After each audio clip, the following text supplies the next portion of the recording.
think there's some milk and cookies for you in the dining room. Cookies. Be back at 7:30 for the broadcast.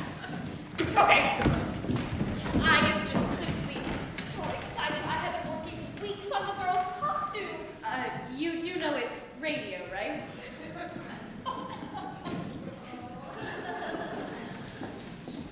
I believe that's all there are, Miss Cutler. They're all under the tree. Thank you. I never saw anyone get so many presents. I can hardly wait to see what's in them. When will Mr. Whiteside open them, Miss Cutler? Well, John, you see, Christmas is Mr. Whiteside's personal property. He invented it, and it belongs to him. First thing tomorrow morning, Mr. Whiteside will open each and every present, and there will be the damnedest fuss you ever saw. And look who he's got presents from. Shirley Temple, Billy Rose, Ethel Waters, William Lyon Phelps. It certainly is wonderful. And Mr. Whiteside's tree is beautiful, too. I can hardly wait for tomorrow. Mr. and Mrs. Stanley had to keep their tree in their bedroom, though. They could hardly get undressed at night. Good evening, John. Good evening, Mr. Jefferson. Merry Christmas. Hi, Maggie.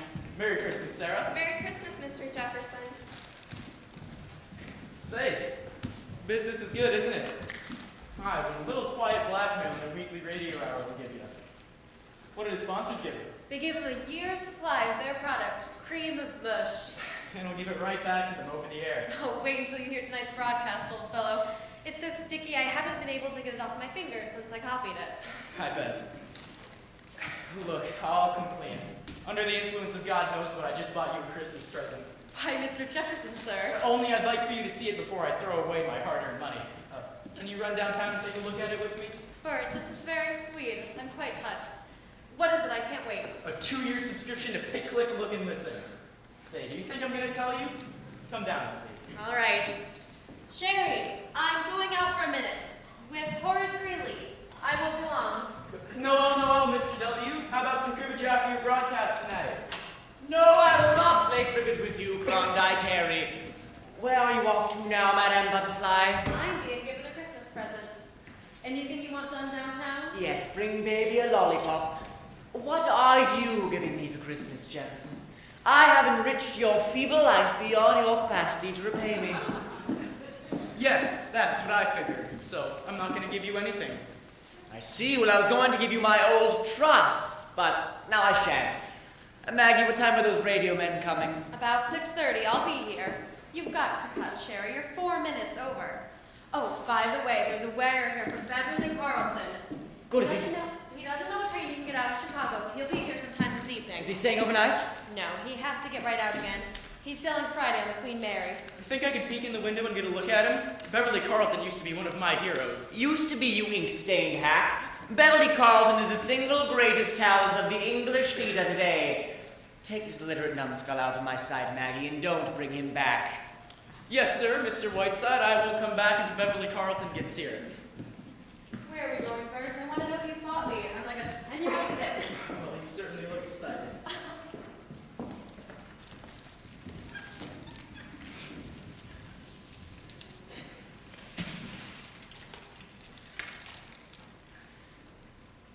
Hello, Mansion House?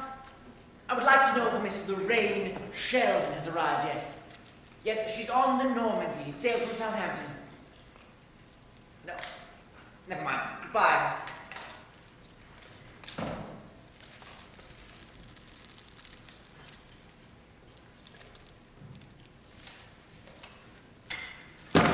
What are you doing? Go in there. Why don't you knock before you enter a room? I wasn't coming in, I was coming out. Miss Green, you are obviously in this room. That is correct, isn't it? Yes, it is. Therefore, you came in. Hereafter, please knock. There's some expressmen here with a crate, Mr. Whiteside. I told them to come around the front. Thank you, John. Don't stand there, Miss Green. You look like frozen custard. Go away. Yes, sir. Careful, watch the wall. Indeed. Why, it's some kind of animal. I'll say it's animals. We had to feed them at 7 o'clock this morning. Who's it from, John? Admiral Richard E. Byrd. Say, Bring it over here. why, they're penguins. 2, 3, 4 penguins. Hello, my pretties. Instructions for feeding are right on top, and 2 of those slats are loose. To be fed only whale blubber, eels, and cracked lobster. Well, they got Coca-Cola this morning, and liked it. Hello, hello, hello. You know they make the most entrancing companions, John. I want them put in the study with me. Bring them right in. Yes, sir. And better tell Sarah to order a couple dozen lobster. Yes, sir. Right this way. I don't suppose there's any whale blubber in this town. Oh, yes, there is. The door was open, so Doctor, I'm afraid I'm busy right now. I'm in the middle of my yogi exercises. Oh, But Mr. Whiteside, I was just checking to see No. what progress was on my book. I was wondering if you had read it. I was just thinking. Oh, hello, Miss Green. Good evening, Dr. Bradley. Doctor, perhaps I'm not well, but when I opened the door just now, I thought I saw a penguin with a thermometer in his mouth. what's this? Have the penguins gone out of their crate? Penguin, did you say? Yes, penguins. Now, Doctor, will you go in and capture them, please? There's 4 of them, and put them back in the crate. Thank you, Doctor. Oh, yes, capture Yes. the penguins, yes. And Miss Green, will you entertain them until I come in? Yes, sir. Oh, fantastic. The Christmas tree in the bedroom just fell on Mr. Stanley. He's got a big bump on his forehead. Why isn't that too bad? Go in there, Doctor. Go on, Miss Green. But Mr. Whiteside. No. Okay. No. I'll wait in here. Yes. Good morning, Mr. Whiteside. Hello, Dickie, my boy. Dr. Bradley is the greatest living argument for mercy killings. Well, Dickie, would you like a candid camera shot of my left nostril this evening? I'm all stocked up on those. Do you mind if I show you some new ones I've taken? Why, certainly.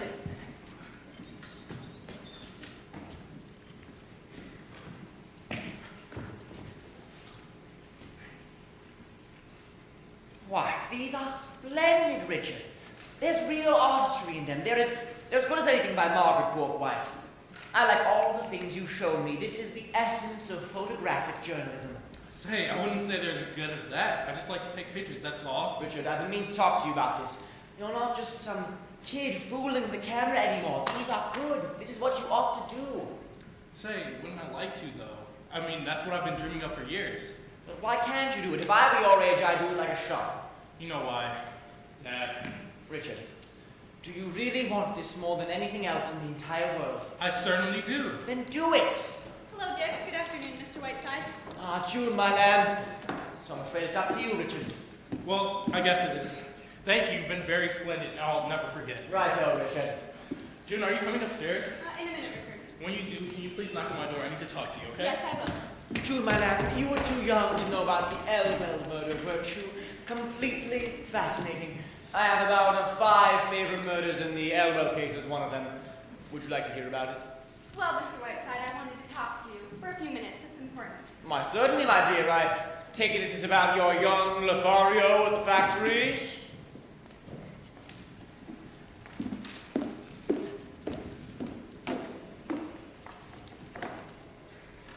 I just can't seem to make Father understand. It's like talking to a blank wall. He won't meet him. He won't even talk about it. What are we going to do, Mr. Whiteside? Sandy and I love each other. I just don't know where to turn. My dear, I'd like to talk to this young man. I'd like to see him for myself. Would you? Would you, Mr. Whiteside? He's just in the kitchen. He's outside. Good, bring him in.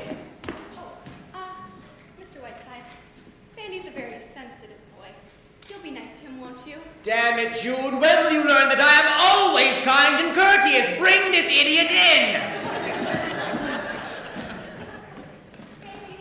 Sandy. Here he is, Mr. Whiteside. This is Sandy. How do you do, sir? How do you do, young man? I've been hearing a good deal about you, June, this past week. It seems, if I've been correctly informed, that you two babes in the woods have quietly gone out of your minds. There's another name for it. It's called love. Well, you've come to the right place. Dr. Sheridan Whiteside. Broken hearts mended, breaks relined, hamburgers. Go right ahead. Well, if June has told you anything at all, Mr. Whiteside, you know the jam we're in. You see, I work for the labor union. I'm an organizer. I've been organizing the men in Mr. Stanley's factory, and Mr. Stanley's pretty sore about it. I'll bet. Did June tell you that? Yes, she did. Yes, well, that being the case, I don't think I have the right to try to influence June. If she marries me, it means a definite break with her family, and I don't like to bring that about, but Mr. Stanley, he's just so stubborn, so arbitrary. You know, this isn't something I've done just to spite him. We fell in love with each other. But Mr. Stanley behaves as though we're all just a big joke. John L. Lewis sent me here just to marry his daughter. He's tried to fire Sandy out of the factory twice already, but he couldn't on account of the Wagner Act, thank God. Yes, he thinks I wrote that too. If only he'd let me talk to him. If he'd let Sandy talk to him. Well, we've gone over all that, June. Anyway, this morning, I got word I'm needed in Chicago. I may have to go on to Frisco from there. So you see the jam we're in. Sandy's leaving tonight, Mr. Whiteside. He might be gone a year. We've simply got to decide now. My dear, this is absurdly simple. It's no problem at all. Now, to my jaundiced eye, my dear, I'm like a young man. I have an unerring instinct about people. I'm never wrong. That's why I wanted to meet him. As I see it, he's entitled to his beliefs, and you shouldn't let that stand in the way of you two being together. Stripped of its externals, what does this come down to? Your father, the possibility of making him unhappy, is that correct? Very unhappy. That isn't the point. Suppose your parents are unhappy. It's good for them. Develops their characters. Look at me. I left home at the age of 4 and haven't been back since. They hear me on the radio, and that's enough for them. So your advice is to go ahead, Mr. Whiteside? It is. Marry him tonight, June. You mean that, Mr. Whiteside? No, I mean you should marry Hamilton Fish. If I didn't mean it, I wouldn't say it. What do you want me to do, say it all over again? My opinion is you're not worthy of this young man. Come along now, Daisy. There's Dad.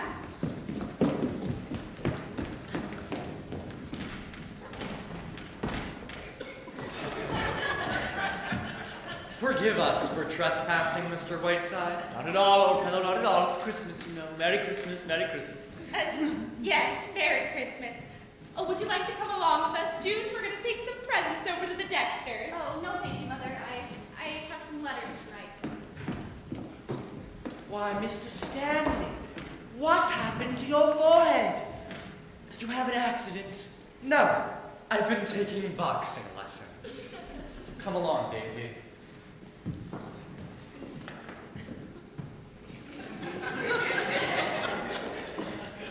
Dear Mr. Whiteside, I've been trying all day to see you, to give you this.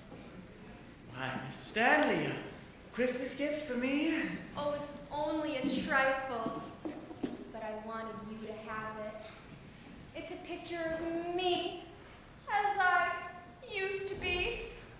It was taken on another Christmas Eve many years ago. Don't open it till the stroke of midnight. Will you? Oh, Merry Christmas, dear Mr. Whiteside. Merry Christmas. Bye, Miss Stanley.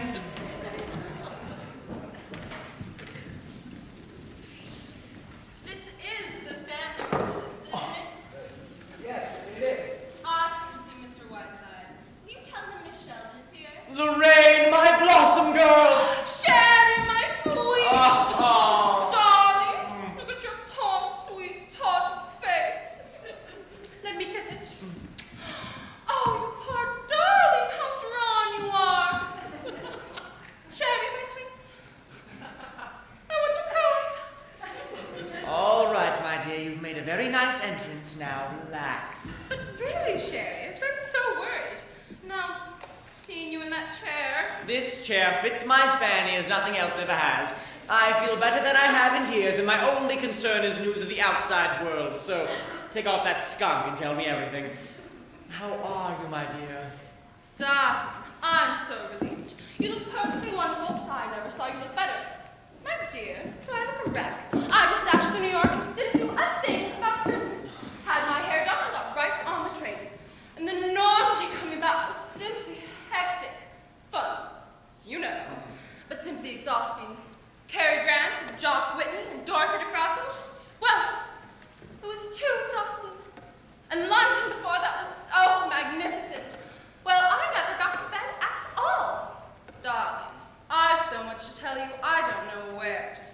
Start with the dirt first, dear. That's what I want to hear. Let me see. Sybil Cartwright was thrown right out of Cyril's. It was the night before I left. She was wearing one of those new cellophane dresses, and you could absolutely see Trafalgar Square. And Sir Harry Montrose, the painter, you know, is suing his mother for disorderly conduct. It's just shocked everyone. And oh, before I forget, Anthony Eden told me he's going to be on your New Year's broadcast, Sherry, and Beatrice Lilly gave me a message for you. She says for you to take off 25 pounds and send them to her by parcel post. She needs them. I'll pack them nice. Now, dear, what about you? What about your love life? I don't believe for 1 second you never got to bed at all, if you'll pardon the expression. Ah, Sherry, dear, you're dreadful. What about that splendid bit of English mud in Lord Boddenley? Have you hooked in yet? Sherry, please. Cedric is a very dear friend of mine. Now, Blossom Girl, this is Sherry. Don't try to pull the bedclothes over my eyes. Don't tell me you wouldn't like to be Lady Bottomley with £150,000 a year in 12 castles. Oh, by the way, has he gotten those teeth of his fixed yet? Every time I order Roquefort cheese, I think of those teeth. Sherry, please. Cedric may not be brilliant, but he's very sweet, poor dear, and he's quite fond of me, and he does represent a certain English kind of living that I admire. Surrey and London for the season, shooting boxes in Scotland, and that great old lovely castle in Wales. You were there, Sherry. You know what I mean. I do indeed. Well, really, Sherry, why not? If I can marry Cedric, I don't know why I shouldn't. Shall I tell you something, Sherry? I think from something he said right before I sailed that he's finally coming around to it. It wasn't definite, mind you, but don't be surprised if I am Lady Bottomley before very long. Lady Bottomley, won't Kansas be surprised? However, I shall be a flower girl and give the groom an iron toothpick as a wedding present.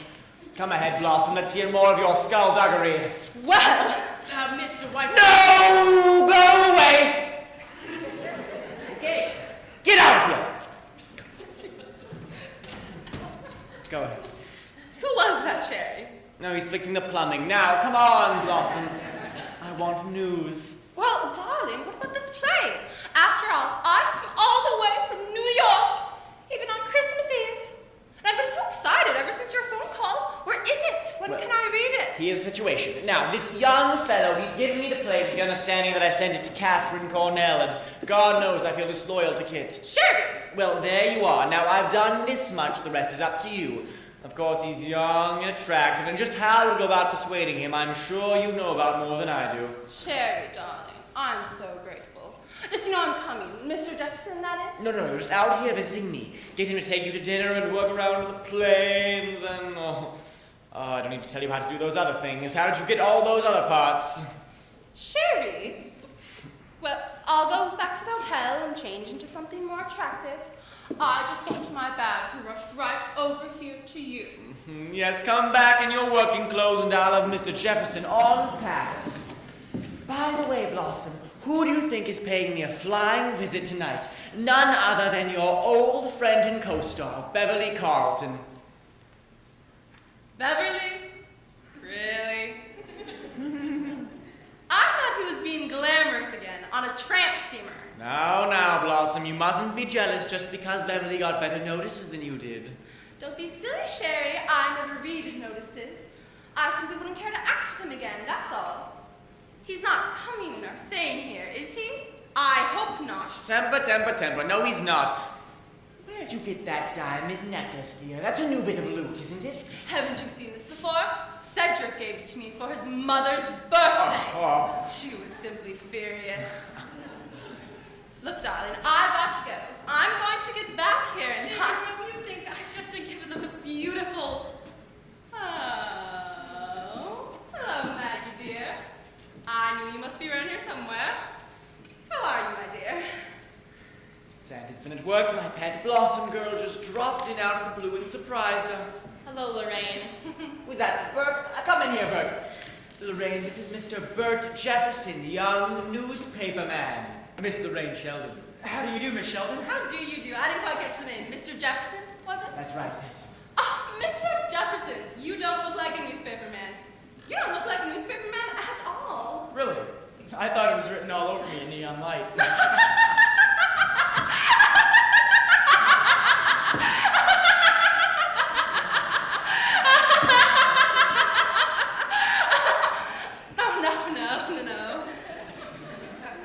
Not at all.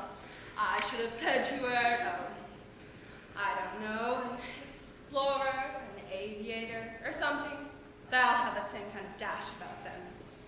Mr. Jefferson, I'm simply enchanted with your town. It gives one such a warm, gracious feeling. Tell me, have you lived here all your life? If you wish to hear the story of his life, Blossom, kindly do so on your own time. Maggie and I have work to do. Get out, Jefferson. On your way, Blossom, on your way. He is the world's rudest man, isn't he? Can I drop you, Mr. Jefferson? I'm staying at the mansion house, I think it's called. Oh, thanks, but I have my car. Suppose I could drop you? Oh, would you? That would be lovely. See you in a little while, Sherry. Bye, Maggie. Bye, Maggie. I'm invited back for dinner, am I not? Yes, at Christmas I always feed the needy. Now stop oozing out. Get out. Bye, Maggie. Come on, Mr. Jefferson. I want to hear more about your charming little town. And I want to hear a great deal about you, too. Oh, no, that was that broadcast you were talking about. How much did you say they wanted out? 4 minutes or something? That's right, 4 minutes. She's looking very well, isn't she? Who? The Countess D. Pushover. Quite a surprise, wasn't it, her dropping in? Oh, yes, it was.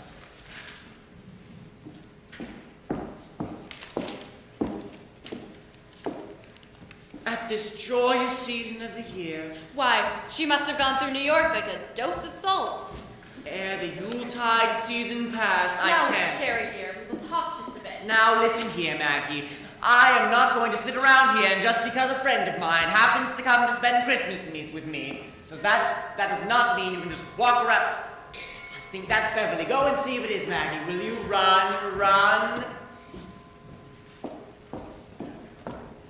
Beverly, a magpie. A large, moist, incestuous kiss for my magpie. Come in here, you Piccadilly pen pusher, and gaze upon a soul in agony. Don't tell me how you are, Sherry dear. I want none of the tiresome details. I've only little time, so the conversation will be entirely about me, and I shall love it. Shall I tell you how I glittered through the South Seas like a silver scimitar, or would you rather hear how I frolicked through Zambezia, wooing the Major General's daughter and finishing a 3-act play at the same time? Magpie, dear, you are the moonflower of my middle age, and I love you very much. Say something. Send it to me. Beverly, darling. That's my girl. Now then, Sherry dear, without going into mountainous waves of self-pity, how are you? No, I'm fine, you presumptuous cockney. Now, how was the trip? Wonderful? Fabulous. I did a fantastic amount of work. By the way, did I glimpse that little boudoir butterfly, the Sheldon, in a motor car as I came up the driveway? You did indeed. She's paying us a Christmas visit. Dear girl. They do say she set fire to her mother. But I don't believe it.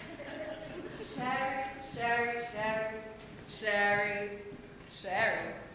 My evil one. Not only have I written the finest comedy since Moliere, but the best review since my last one, and an operetta that frightens me. It's so good. I'll play it for 8 weeks in London and 6 in New York. That's all. No matinees. Then I'm off to the Grecian Islands. Magpie, why don't you come along? Why don't you ditch this cannonball of fluff and come with me? Beverly, darling, be careful. You're catching me at a good moment. And now, Beverly, did you have a good time in Hollywood? How long were you there? Oh, 3 fabulous days. I saw everyone from Adrian to Zanuck. They came, poor dears, as do a shrine. I was insufferably charming and ruthlessly firm in refusing $7 million for 2 minutes' work. What about Banjo? Did you see my wonderful Banjo in Hollywood? I did. He gave a dinner for me. I arrived in white coat and tails to be met at the door by 2 bewigged butlers who quietly proceeded to take my trousers off. I was then ushered in lemon silk drawers to a room full of Nora Shearer, Claudette Colbert, and Aldous Huxley, among others. Dear, sweet, and incomparable Banjo. I'll never forget that summer at Antibes when Banjo put a microphone in Lorraine's mattress and played the record the next day at lunch. I remember it indeed. Lorraine left Antibes by the next boat. I wish Banjo were here now. Why, what's the matter, Magpie? Is Lorraine being her old, sweet, sick-making self? You wouldn't take her to the Grecian Islands with you, would you, Beverly? Now. Just for me? Now, Beverly. Lorraine is a charming person who has gallantly given up her own Christmas to spend it with me. Oh, I knew I had a bit of dirt for us all to nibble on. Now, Mr. Whiteside. No! Go away. I'm very busy, Doctor. I'm so sorry. Okay. Have you kidnapped someone, Sherry? Yes, that was Charlie Ross. Go ahead. Is there something juicy? Juicy as a pomegranate. Oh. It is the latest report on the winter maneuvers of one Miss Lorraine Sheldon against the left flank, in fact, all flanks, of Lord Cedric Bartlemy. Listen. Lorraine has just left us in a cloud of Chanel No. 5. Since September, in her relentless pursuit of his lordship, she has stopped only to change girdles and check her oil. She has chased him, panting, from castle to castle, till he finally took refuge for several weekends in the gentleman's lavatory of the House of Lords. Practically no one is betting on the Derby this year. We're all making book on the rain. She's set to sail on the Normandy tomorrow, but would return at the Atlantic Clipper if Bottomley so much as belches in her direction. Have you ever met Lord Bottomley, Magpie dear? No, I haven't. Not very good shooting today, but blast it! Only 6 partridges for 4 grouse and the Duke of Sutherland. Oh, that's Bottomley to his very bottom. Ripping debate in the house today. Old Basil spoke for 6 hours. Dropped dead at the end of it. Ripping. Oh, you're making it up, Beverly. No one sounds like that. It's so good, it's uncanny. Sherry, my dear, I can only tell you that my love for you is so great that I changed trains in Chicago to spend 10 minutes with you and wish you a Merry Christmas. Merry Christmas, my lad. My little magpie. Beverly. Oh, damn, you get the phone, Maggie.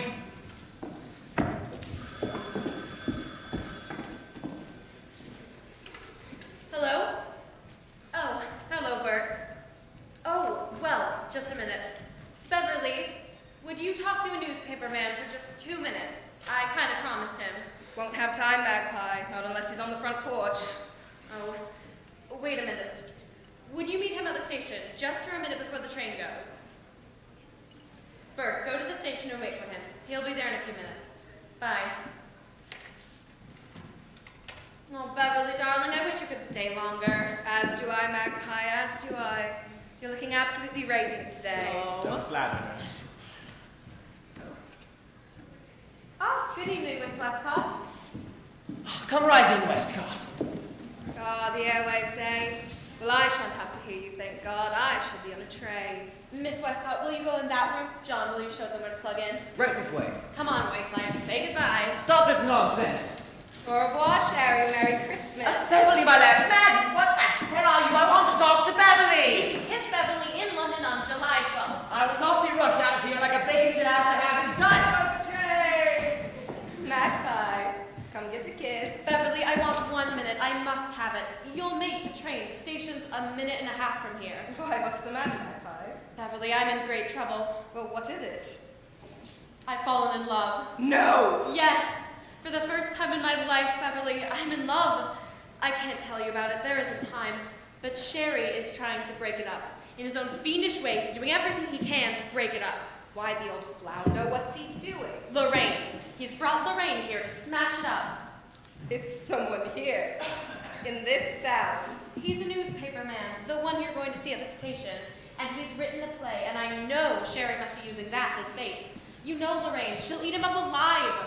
You've got to help me, Beverly. Well, of course. What do you want me to do? I've got to get Lorraine out of here. The further away, the better. And you can do it for me. But how? How can I? I'm leaving. Have you a carbon of the broadcast, Miss Cutler? Yes, there's one on the table. Thank you. Here's what I want you to do.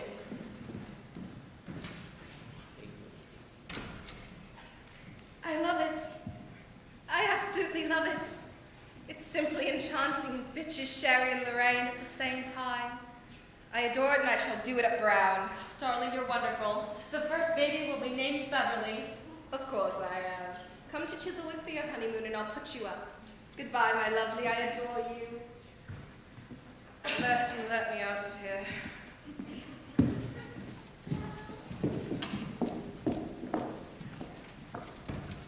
Shall we straighten up the room for the broadcast, Miss Cutler? No, Chond, it isn't television, thank God. They only hear the liquid voice.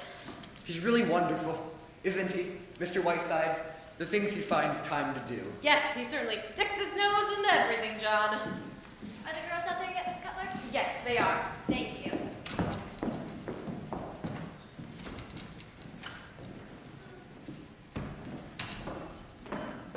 Why, Miss June, are you going away? Why, no, John, no. Mr. Whiteside's in there, I suppose. Yes, he's getting ready to go on the radio. Oh, well, look, John, would you... Where is he? Is he in the library? Yes, he's busy. Well, maybe we ought to... Oh, come on, let's go.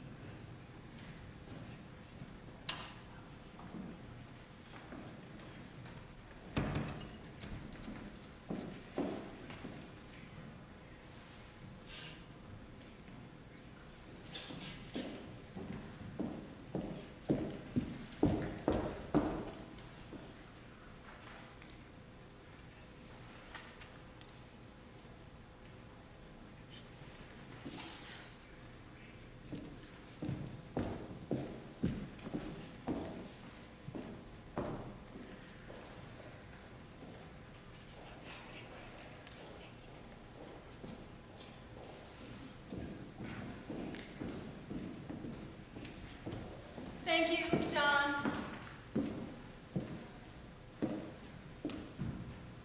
Hello, dear. Where's Sherry? Inside working. He's broadcasting very soon. Of course. Christmas Eve. What a wonderful man Sheridan Whiteside is. You know, my dear, it must be such an utter joy to be secretary to someone like Sherry. Yes, you meet such interesting people. That's quite a gown, Lorraine. Going anywhere? Oh, this? Why, I just throw on anything at all. Aren't you dressing for dinner? No, just what meets the eye. What is your hair, Maggie? A little French woman named Maggie Cutler comes in every morning. You know, every time I see you, I keep thinking how lovely your hair could be. I've always wanted to get my hands on it. I've always wanted to get mine on yours, Lorraine. By the way, what time is Percy arriving? I'm not over anxious to see him. He's been and gone, Lorraine. Really? Well, I'm very glad to hear it. Of course, you're great friends, aren't you? You and Beverly. Yes, we are. I think he's a wonderful person. Oh, I'm sure he is. But really, when I finished acting with him, I was a perfect wreck. All during that tender love scene that the critics thought was so magnificent. He kept dropping peanut shells down the front of my dress. Really, I wouldn't act with him again if I were starving. Tell me, Lorraine, have you found a new play yet? No, not at all. There's a pile of manuscripts waiting back in me for New York, but I rushed right out here to Sherry. Yes, it was wonderful of you, Lorraine, to drop everything that way and rush to Sherry's wheelchair. Well, really, Maggie, dear. What else has one in this world but friends? That's what I always say. Everything okay? Yes, fine. yes, thank you.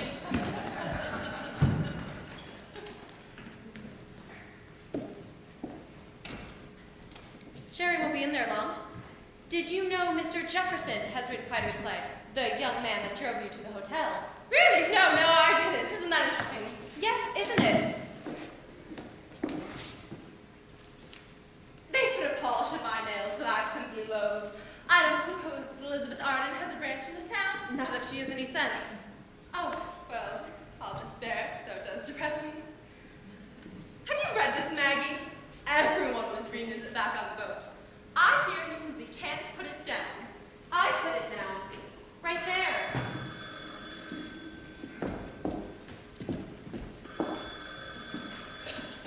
Hello? Yes. Yes. Miss Lorraine Sheldon? Yes, she's here. There's a transatlantic call coming through for you, Lorraine. Transatlantic? For me? Here? Why? What in the world? It's London. London! Hello? Hello, Cedric! Cedric, is this you? Why, Cedric. Darling! Why, what a surprise! How did you know I was here? Darling, don't speak so fast and you won't stutter so. Yes, that's better. Yes, very clearly. It's as if you were just around the corner. I see. What? Darling? Cedric, would you wait just a moment, dear? Maggie, would you mind? It's Lord Bottomley, a very personal call. Would you mind? Oh, not at all.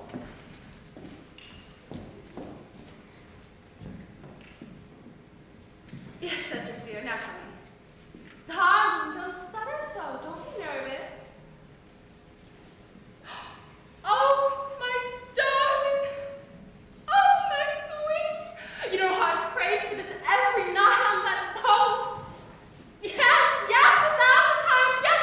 I'll take a plane right out of here and I'll catch the next boat. What? Darling, don't stutter so. Yes, yes, and I love you, my darling, my dear, sweet, oh, so much. Yes, yes, I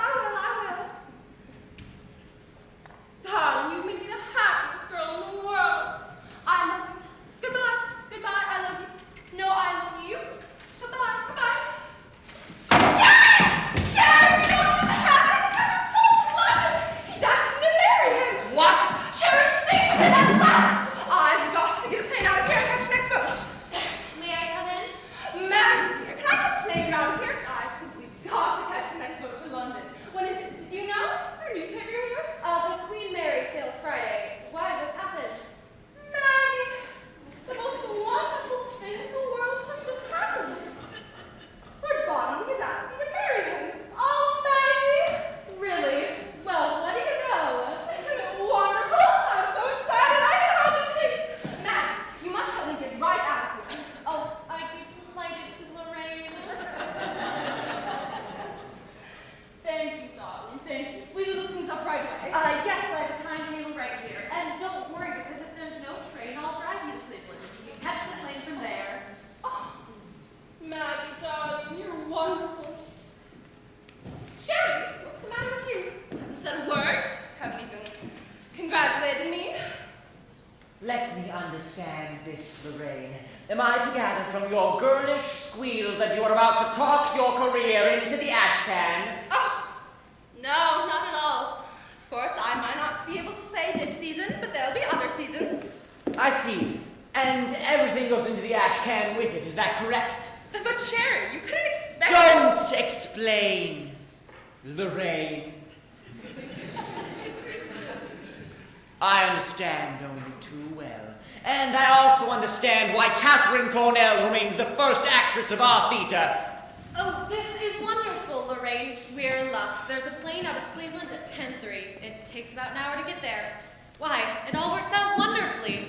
Doesn't it, Sherry? Peachy. Maggie, what's the number of the hotel I'm at? I've got to get my maid started packing right away. Missalia 32. Missalia 32, please. Let's see. 5-day boat. Sail Friday, which means I'll be in London by Wednesday. Hello, Mansion House.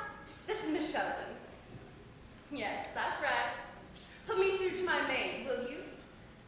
Oh, look, Sherry, it's starting to snow. Isn't that wonderful, Sherry? Why, I never felt more like Christmas in my life. Don't you, Sherry? Shut your nasty little face. Now listen carefully, Cassette. I want you to start packing immediately, and I'll call for you in about an hour. You leave here tonight by plane, sail Friday on the Queen Mary. All right, okay. Now I want you to send these cables for me. Have you got a pencil? All right. The first one goes to Lord and Lady Cunard. You'll find all these addresses in my little book. It's in my dressing case. Lord and Lady Cunard. Sailing Friday, Queen Mary. Cedric and I being married immediately on arrival. Wanted you to be the first to know. Love, Lorraine Sheldon. Now send. What? Oh. Thank you, Cassette. Thank you very much.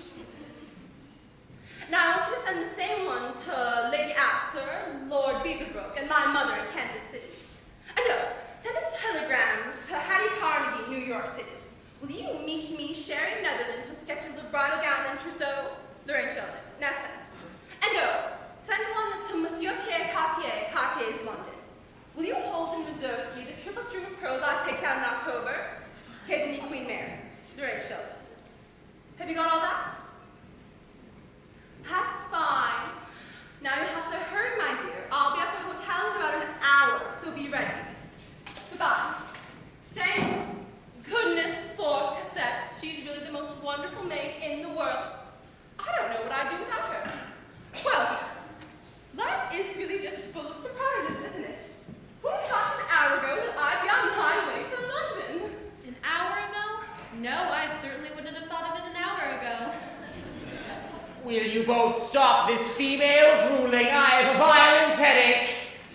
Oh, Sherry, can I get you something? Now look, Sherry, I'm sorry if I've offended you or something, but after all, my life is my own. Hello, everybody. Say, do you know it's snowing out? We're gonna have a real old-fashioned Christmas. Why don't you telephone your scoop to the New York Times? Miss Sheldon has to catch a plane tonight from Cleveland. Could we drive her over, you and I? Why, certainly. Sorry you have to go, Miss Sheldon. No bad news, I hope? Oh, on the contrary, very good news. Wonderful news. Yes, indeed. Calls for a drink, I think. You're not being a very good host, Sherry. How about some champagne? No, I can do better than that. Why don't I mix you up a Jefferson special? Okay, Mr. Whiteside? Yes. Mix anything, only stop driveling. Has anybody admired my Christmas present yet, Maggie? Oh dear, I forgot. Look, everybody, from Mr. Jefferson to me. Oh, it's charming. Let me see it. Oh, it's inscribed, too. To Maggie, long may she wave. Bert. Oh, Maggie, it's a charming Christmas present. Isn't that sweet, Sherry? Ducky. Bert, mix those drinks? Why, certainly. Oh, by the way, I got a 2-minute interview with Beverly Carlton at the station. You were right, Mr. Whiteside.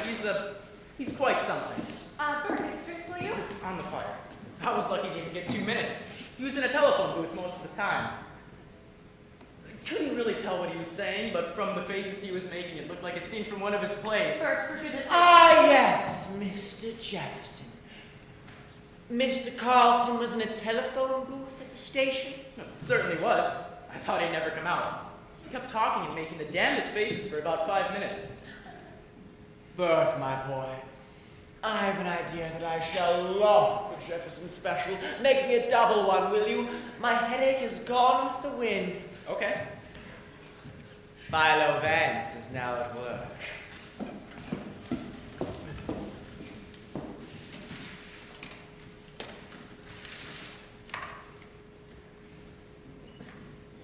Hello, operator.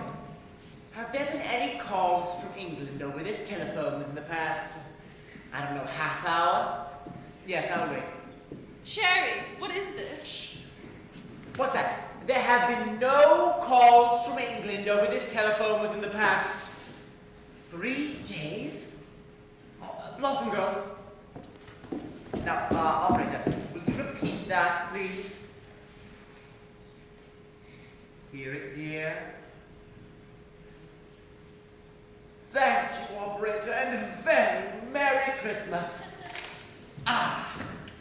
Sherry, what is this?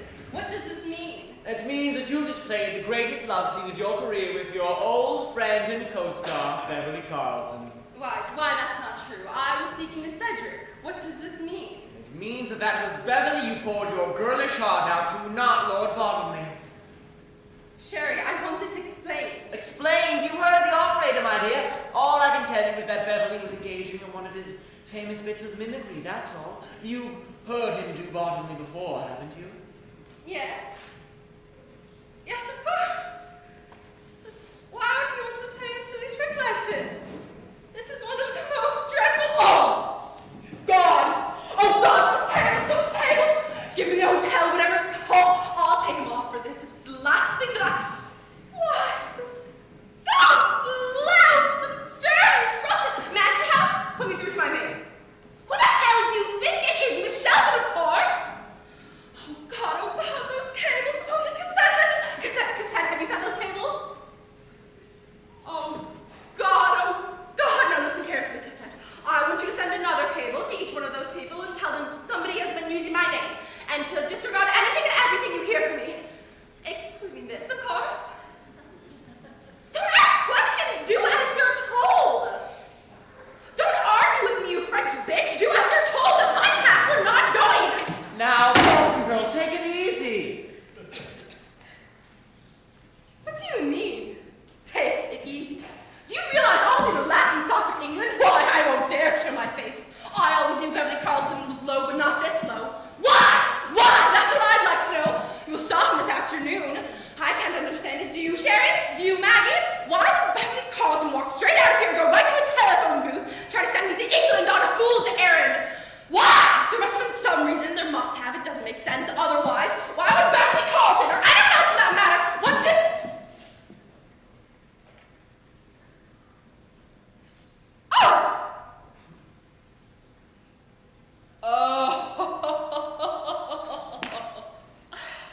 I think I begin to... Oh, yes, that's a lovely bracelet Mr. Jefferson gave you, isn't it, Maggie dear? Yes, of course. Yes, well... Wild horses couldn't get me out of here now, Maggie dear.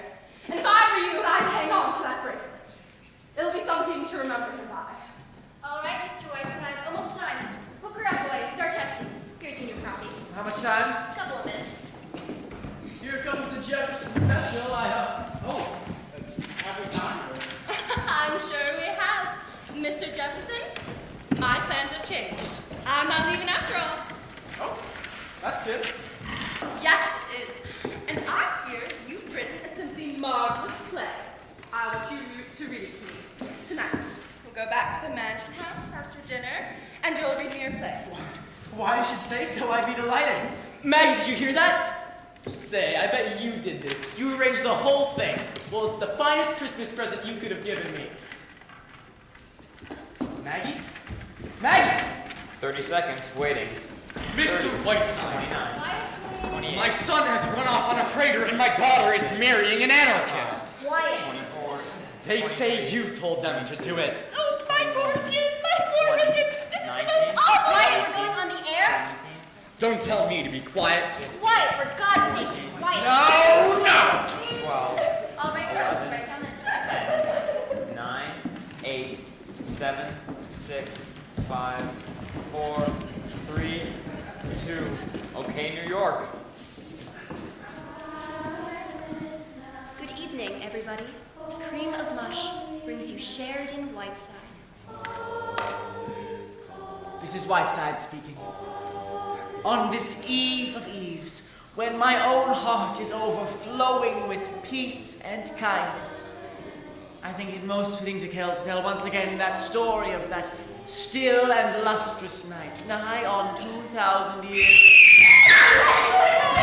when the first star of Bethlehem was glimpsed in a wondrous sky,